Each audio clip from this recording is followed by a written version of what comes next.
जैसा कि last episode में हमने देखा कि जीवू और मोटी लड़के के बीच फाइट हो रही थी और वो दोनों एक दूसरे को हराने के लिए अपनी पूरी ताकत लगा रहे थे। वहीं तभी उनकी लड़ाई फिर से होने वाली होती है, लेकिन तभी वहाँ मिस्टर धाई आकर उन्हें रोकता है और फिर उनकी लड़ाई को शांत कराता है। असल में ये मोटा लड़का बुरा लड़का नहीं है और अब मिस्टर धाई सभी को मोटू की कहानी बताता है। असल में मोटू इसी स्कूल के अंदर का स्टूडेंट है जिसने इसी साल एडमिशन लिया है। इस लड़के की सोल म्यूटेटेड स्पिरिट सोल है, यानी उसकी 2 सोल से उत्पन्न होने वाली एक सोल है और ये म्यूटेटेड सोल बहुत खतरनाक है और इस वजह से मोटू बहुत ज्यादा ताकतवर है। लेकिन ये मोटू अभी अपने स्पिरिट सोल को काबू नहीं कर पाता और इस वजह से इसके स्पिरिट सोल इसके इमोशंस को भी चेंज कर देती है और ये मोटू अपने आसपास वाले लोगों को नुकसान पहुंचाने लगता है। मोटू को इस वजह से कई सारी लड़कियों से अट्रैक्शन भी होने लगता है, लेकिन अभी तक जितनी भी इसकी गर्लफ्रेंड बनी थी उन सभी ने इसको धोखा दे दिया है,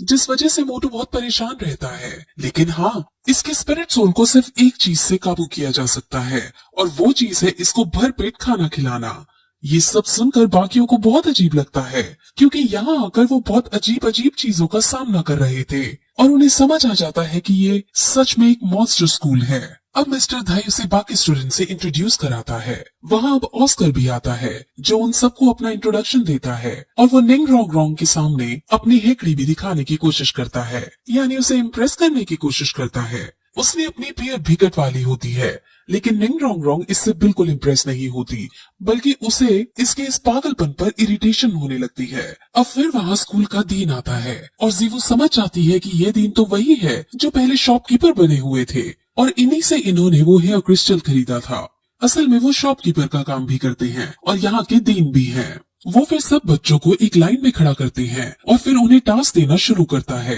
वो सबसे पहले निंग रोंग रोंग को और ऑस्कर को बुलाकर उनसे इस जगह के 20 राउंड मारने को कहता है और उन्हें भेज देता है। बाकी बच्चों को वो मिस्टर धाई से यहाँ के रूल समझाने को कहता है और फिर टैंग शैंग को अपने ऑफिस में मिलने के लिए बुलाता है। वहाँ वो थोड़ी ग्रैंड मास्टर के बारे में बातें करते हैं और टैंग शान ग्रैंड मास्टर का अप्रूवल लेटर दिखाता है जिसमें बेसिकली ये लिखा था कि टैंग शान को श्रेक स्कूल में पढ़ने की अनुमति दे दो। वहीं दूसरी तरफ अब हमें निंग रोंग रोंग के ट्राइब को दिखाते हैं जो निंग रोंग रोंग के घर से भाग जाने वाली बात से काफी नाराज थे। उन्हें जब ये पता चलता है कि वो श्रेक स्कूल में पढ़ रही है तो उन्हें बहुत गुस्सा आता है क्योंकि उन्हें ये लगता है कि वो खुद श्रेक स्कूल से अच्छी एजुकेशन उसे दे सकते हैं। वहीं ऑस्कर और निंग रोंग रोंग जो राउंड लगा रहे थे उसमें ऑस्कर अपनी सोल पार से सॉसेज बनाकर उसे देने की कोशिश करता है क्योंकि निंग रोंग रोंग ने सुबह से कुछ नहीं खाया था, लेकिन निंग रोंग रोंग एटीट्यूड में उसके सॉसेज को मना कर देती है और उसको पीछे छोड़ आगे निकल जाती है।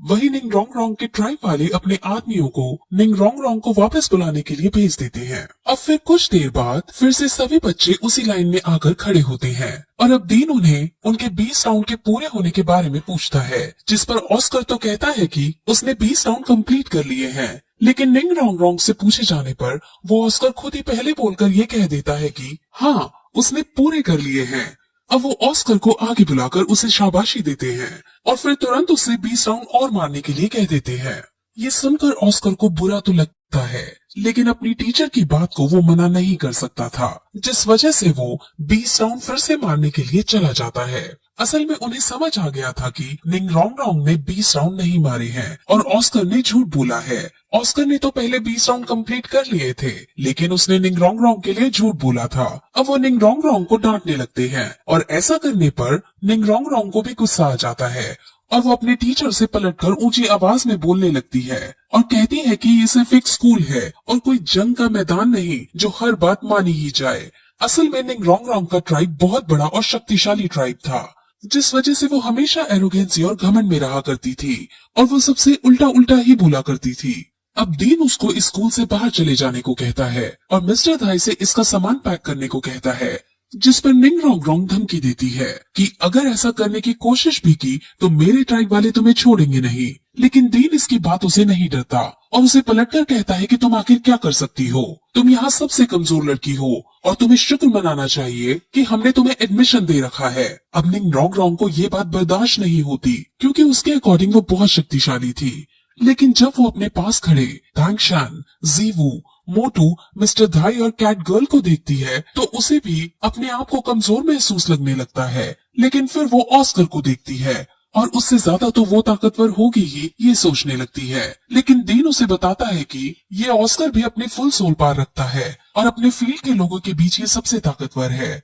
अब निंग रॉन्ग रॉन्ग को समझ आ जाता है और वो उदास होकर रोते रोते वहाँ से भाग जाती है। अब फिर शाम को डीन उन सभी को बाहर शहर में घुमाने ले जाता है और थोड़ा घूमने के बाद उन्हें एक रिंग के अंदर ले जाया जाता है जहाँ दो योद्धाओं के बीच कंपटीशन हुआ करते थे। इस जगह का नाम सोल एरिना है और यहाँ लोग अपनी अपनी फाइटिंग स्किल्स का यूज करके एक दूसरे को हराते हैं। असल में यहाँ जीतने वाले को अलग अलग बैजेस दिए जाते हैं और डीन उन सभी को ये कहता है कि तुम्हें श्रेक स्कूल से ग्रेजुएट होने के लिए कम से कम सिल्वर बैज तो यहाँ हासिल करना ही होगा। अब वो लोग अंदर जाते हैं जहाँ मिस्टर धाई उन सभी को ये बताता है कि वो 29 मैचेस जीते हैं और 27 मैचेस हारे हैं, जिस वजह से उसका स्कोर 2 है। अब मोटू अपना स्कोर बताता है और उसका स्कोर 9 है। असल में मोटू की सोल पार कम है, इसलिए उसके पास कम ताकतवर योद्धा आते हैं, लेकिन क्योंकि मिस्टर धाई की सोल पार ज्यादा है इसलिए उसके पास बहुत ज्यादा ताकतवर योद्धा लड़ने को आते हैं। अब फिर जीवू और तांगशान अपना अपना नाम लिखवाने के लिए काउंटर पर जाते हैं और वो 2 वर्सेस 2 के लिए अपना नाम लिखवाते हैं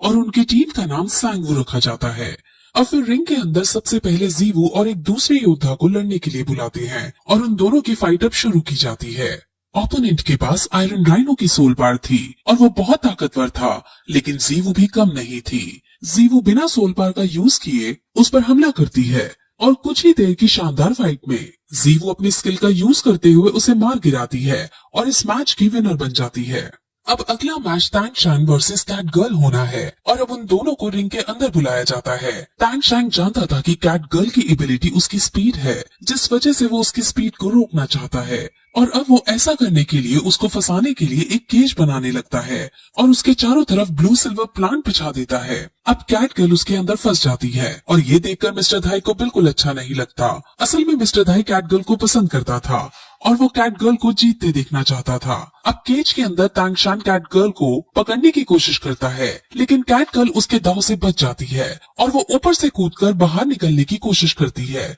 और इस फॉर्मेशन को देखकर मिस्टर धाई को समझ आ जाता है कि असल में तांगशान कैट गर्ल को केज के अंदर बंद नहीं करना चाहता था। वो तो जमीन में अपने ब्लू सिल्वर प्लांट को बिछा देना चाहता था ताकि जब ये आसमान में उड़कर मारे तब नीचे से ब्लू सिल्वर प्लांट इसके पैरों को पकड़ ले और इसको बंदी बना सके। और फिर ऐसा ही होता है और जब कैट गर्ल नीचे से ऊपर उछलती है तब तांगशान नीचे से उसको पकड़ लेता है और वो उसको बंदी बना लेता है, जिसके बाद तांगशान को विनर घोषित कर दिया जाता है। कैट गर्ल इस हार से निराश हो जाती है, लेकिन मिस्टर धाई उसे सांत्वना देते हैं कि ये जगह एक प्लेन जगह थी और तुम्हारी एबिलिटी पेड़ों पर चढ़कर मारने की है, जिस वजह से तुम्हें यहाँ हारने पर उदास नहीं होना चाहिए। अब फिर 2 वर्सेस 2 राउंड शुरू किया जाता है, जिसमें एक टीम में जीवू और तांगशान रहते हैं और दूसरी टीम में 2 हैमर सोल पार के भाई रहते हैं। उसमें से एक आयरन टाइगर है और दूसरा आयरन ड्रैगन है और वो दोनों ही बहुत ज्यादा शक्तिशाली हैं। वो दोनों रैंडम स्किल हैमरिंग का यूज करके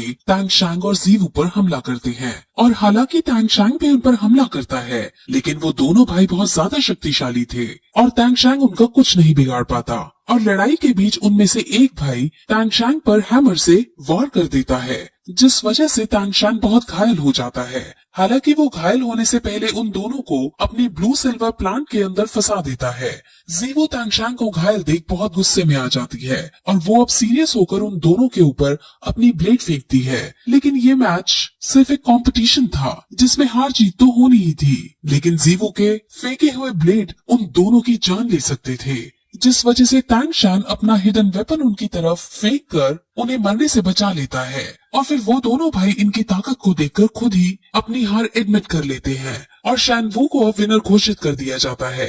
लेकिन इस लड़ाई के बाद तांगशान को समझ आ जाता है कि इस दुनिया में और भी बहुत सारे शक्तिशाली योद्धा हैं और उसे ट्रेनिंग करने की जरूरत है। अब फिर वो सब बाहर आते हैं और आज मिस्टर धाई ने कैट गर्ल को प्रपोज करने का प्लान बनाया होता है, लेकिन मोटू सबके सामने ये बात कह देता है, जिससे मिस्टर धाई की अच्छी वाली बेइज्जती हो जाती है और कैट गर्ल उसे एक आवारा लड़का समझ वहाँ से चली जाती है। अब फिर जीवू और टैंग शैंग भी आपस में बातें करते हैं और फिर वापस स्कूल की तरफ आने लगते हैं। वहाँ स्कूल के एंट्रेंस पर वो मिस्टर धाई को निंग रोंग रोंग से झगड़ते हुए देखते हैं और निंग रोंग रोंग इतनी बदतमीजी से बात कर रही होती है कि मिस्टर धाई को गुस्सा आ जाता है और वो तुरंत उसे मारने के लिए आगे बढ़ता है, लेकिन टैंग शैंग उसे रोककर अपने गुस्से पर काबू करने को कहता है, जिसके बाद मिस्टर धाई उसको वहीं छोड़ खुद अंदर चला जाता है। अब उसके जाने के बाद निंग रोंग रोंग टैंग शैंग को कहती है कि तुम जाकर मिस्टर धाई को जान से मार डालो। अगर तुम ऐसा करोगे तो हमारी ट्राइब तुमको बहुत सारे पैसे देगी और तुम्हें हमारे क्लैन में एक अच्छी पोजीशन भी दे दी जाएगी। अब टैंग शैंग ये सब सुनकर उसे मना कर देता है क्योंकि उसके लिए इस सब का कोई महत्व नहीं था और वो उसको सुधरने के लिए कहकर चला जाता है। वो फिर अपने पास खड़े ऑस्कर से उसकी मदद करने को कहता है, लेकिन अब ऑस्कर भी मना कर देता है। निंग रोंग रोंग बहुत शौक होती है और कहती है कि तुम तो मुझे पसंद करते हो, फिर भी मेरी साइड नहीं ले रहे हो, ऐसा क्यों? जिस पर ऑस्कर कहता है कि तुमने बार बार बोलकर मुझे यह एहसास करा ही दिया कि तुम एक बहुत बड़े परिवार से हो और हम सब तुम्हारे सामने एक तुच्छ से व्यक्ति हैं और मुझे अब खुद भी लगता है कि मैं तुम जितनी बड़े घराने की लड़की के लिए नहीं बना हूँ। अब निंग रोंग रोंग को अपनी गलती का एहसास हो जाता है और हालांकि वो पलटकर तो कुछ नहीं बोलती, लेकिन उसे समझ आ जाता है कि अगर उसने अपना बिहेवियर आगे नहीं सुधारा तो उसका कोई दोस्त नहीं बनेगा और अब वो जोर जोर से रोने भी लगती है। अब अगले दिन फिर से सभी बच्चे स्कूल के अंदर एक लाइन में खड़े होते हैं और वहाँ फिर से ऑस्कर आने में लेट हो जाता है और जब वो आता है तो डीन उस पर गुस्सा करने ही वाला होता है कि तभी ऑस्कर खुश होते हुए उन्हें ये बताता है कि मैंने आज सुबह ट्रेनिंग की थी और आज मेरी सोल पार 30th रैंक पर पहुंच गई है। अब ये सुनकर डीन बहुत खुश होते हैं और बाकी बच्चे भी उसे कांग्रेट्स कहते हैं क्योंकि 4 सोल पार को रैंक 30 पर पहुंचना बहुत मुश्किल वाली बात थी। अब रैंक 30 से आगे बढ़ने के लिए उसे अपनी सोल पार में स्पिरिट रिंग ऐड करनी है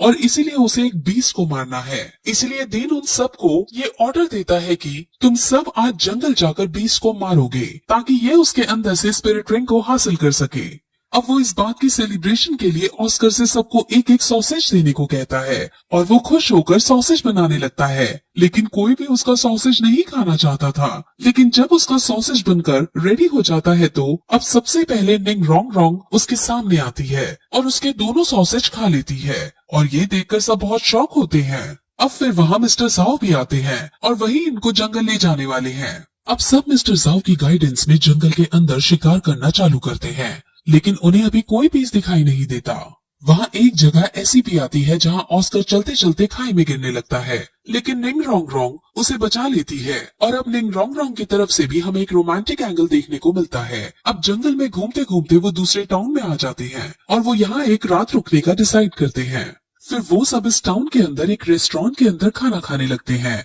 और वहाँ एक और स्कूल के बच्चे खाना खाने आते हैं। उस स्कूल के बच्चे बहुत शरारती थे और उनको हमेशा कोई ना कोई पंगा चाहिए ही होता है। श्रेक स्कूल वाले बच्चे भी समझ जाते हैं कि अब यहाँ पंगा होने वाला है। दूसरे स्कूल के बच्चे पहले तो उनके ऊपर वेटर का खाना गिराने की कोशिश करते हैं, लेकिन टैंग शैंग अपनी तेज स्पीड का परिचय देते हुए उस खाने को रोक देता है और फिर वो स्कूल वाले बच्चे मिस्टर धाई के पैर में चोट मारने की कोशिश करते हैं, लेकिन मिस्टर धाई खुद इतने स्ट्रांग थे कि दूसरे स्कूल वाले बच्चों को ही चोट लग जाती है। अब दूसरे स्कूल का लीडर खड़ा होता है और उनके स्कूल के बारे में उनसे पूछता है और जब उन्हें उनके स्कूल का नाम पता चलता है तो वो उन पर बहुत हंसते हैं क्योंकि वो बच्चे जिस स्कूल से थे वो बहुत अमीरों वाला स्कूल था। अब फिर उनमें लड़ाई होने लगती है जिसमें स्कूल के बच्चे श्रेक स्कूल के बच्चों से लड़ते हैं, लेकिन श्रेक स्कूल की जीवू ही उन पर भारी पड़ने लगती है और अब दूसरे स्कूल के लीडर को भी गुस्सा आ जाता है और अब दोनों स्कूल के बच्चे एक दूसरे को गुस्से से देखते हैं और इसी के साथ ये एपिसोड यही खत्म हो जाता है।